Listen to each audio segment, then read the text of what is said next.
how is the Trump administration like trying to fix that for people who have been here, are paying taxes and doing a lot of stuff that citizens do, but they can't do a lot of things that citizens do? Like, we're also looking for the American dream. Like, my parents, they send me to private Catholic school, even though sometimes we used to live paycheck to paycheck. So how is the Trump administration going to fix that for like people like that? Sure. So let me just offer a couple observations there. So one, I appreciate the question,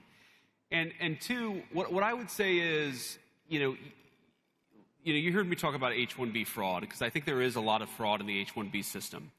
and I think you can believe on the one hand that there's a lot of fraud in the H-1B system, while also believing that there are people who have come to the United States in the past who have enriched this country. And look, I'm married to the daughter of immigrants from India, and I love my in-laws, and they're great people, and they've been great contributors to the United States of America.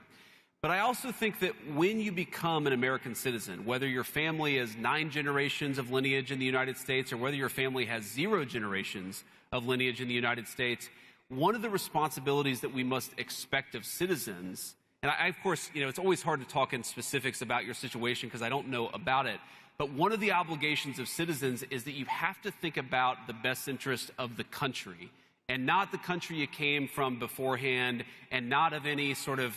any group that you came from. You've got to think of yourself as an American. The system only works if everybody thinks of themselves as an American. I remember having this conversation with my father-in-law,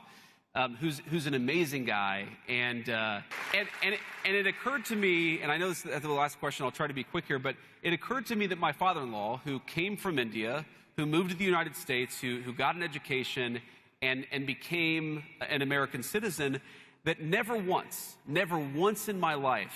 has he ever said, you have to do this, or you should do this because it's in the best interest of the country that I came from. And I think that attitude,